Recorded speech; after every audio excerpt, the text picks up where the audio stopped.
Hello there everyone and welcome back to RealScreenReviews.com. I'm Nick Yakabuchi and our next film is the comedy and spoof Vampires Suck. This film opened around the nation on Wednesday, August 18th, 2010, and it stars no names Marcel Baer, Emily Brobst, and Parker Dash. This film comes to us from the writing and directing team of Jason Friedberg and Aaron Seltzer. Now these are the guys responsible for bringing us the unfunny movie Date Movie, the even unfunnier Disaster Movie, the yet even unfunnier Epic Movie, and the complete and horrific catastrophe Meet the Spartans. Much to the chagrin of the general movie-going audiences, they are back once again to bring us the latest rendition of their pop culture parodies. The story opens telling us of Becca, a self-proclaimed, average-looking, overly smart brunette that extremely hot guys find irresistible. She has recently left the company of her mother to join her father that is a sheriff in the small northern town of Sporks, Washington, and her father is portrayed by the always funny Dietrich Bader of The Drew Carey Show. She pretty much keeps to herself, but can't help be ridiculously, romantically, over-the-top in love with the also very quiet Edward Sullen. Edward, in turn, is just as smitten with Becca as she is with him, but throw in a best friend of hers named Jacob White, and you have a story that I think does sound all too familiar to the rest of the world. Becca is in love with a vampire, and a werewolf is in love with Becca. There is our complete premise in a nutshell. And not to my surprise, I did laugh quite a few times in this feature, but how could you not accomplish this goal considering just how popular vampires have been in the last few years? I mean, come on, they're an easy target. There is never even an attempt to make any kind of storytelling here. It's just sight gags, fart jokes, and not much else.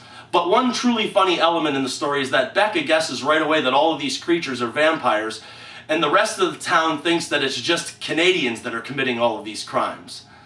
Well, people, I really don't know what I'm supposed to say in this review. I really went into this movie with an open mind, but after only about 10 minutes do you come to the overwhelming conclusion that vampires don't suck. The writing and directing team of Jason Friedberg and Aaron Seltzer is what actually sucks here. They have now put together about 4 or 5 of these spoof movies, and they just don't get it. I totally and completely understand that Hollywood is a business and that there are investors that want to turn a profit. You know, I'll also concede that these have to be relatively cheap to produce and most likely end up more in the black than most films. However, I wish these guys would just take some pride in what they create, because everything that these guys touch becomes nothing more than a bigger waste of time than their last collaboration. Now, I can only imagine that they are trying to follow in the footsteps, or are compared to, by others, to the brilliant comedy team of Zucker, Abrams, and Zucker. This trio is the talent behind what is regarded as the funniest movie of all time, and that would be Airplane, as well as its sequel and the Naked Gun films. The very big contradiction in this comparison is the fact that Zucker, Abrams, and Zucker films all contain an actual storyline or plotline, and Friedberg and Seltzer, they don't even know what a plotline even is. The entire film Airplane is a parody of the disaster film Airport, and Frank Drebin in the Naked Gun movies obviously spoofed Dirty Harry in the action films of the 70s. Both films, however, had a story to tell. The plane and its passengers needed to land safely, and the Queen of England had to be protected from an assassin's bullet. The filmmakers of this feature and others just seem to take 5 minutes of this popular film, 5 minutes of this popular film, a story off the tabloid cover pages, they make a mockery out of it, slap it together, and call it comedy. Well, I would call their finished projects many things, but I don't think that comedy is one of the words that I would ever choose to describe their creative expression. At 80 minutes, I've seen better, longer, and much more credible work on free television, and I wonder why this movie was ever even greenlit.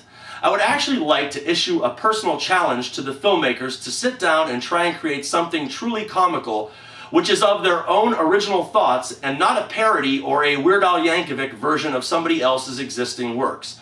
At this point, I believe that what they produce isn't very good to begin with, so why not try to step it up and give something credible to the paying audiences? You know, this isn't god-awful as in Repo Men, but it's just like the filmmakers don't care about quality movies or quality comedy. This does have cheap laughs and more of an appeal to teen audiences than to mature film buffs. This just isn't a good movie on really any level at all, and you could do yourself a favor and totally skip Vampires Suck. Why? Because Vampires Suck pretty much sucks. Only 1 star out of 4 for something that if you never even saw it, you really wouldn't be missing out on very much in the first place. And remember, people, I'm not always right, only when it comes to the movies. And thank you for your attention.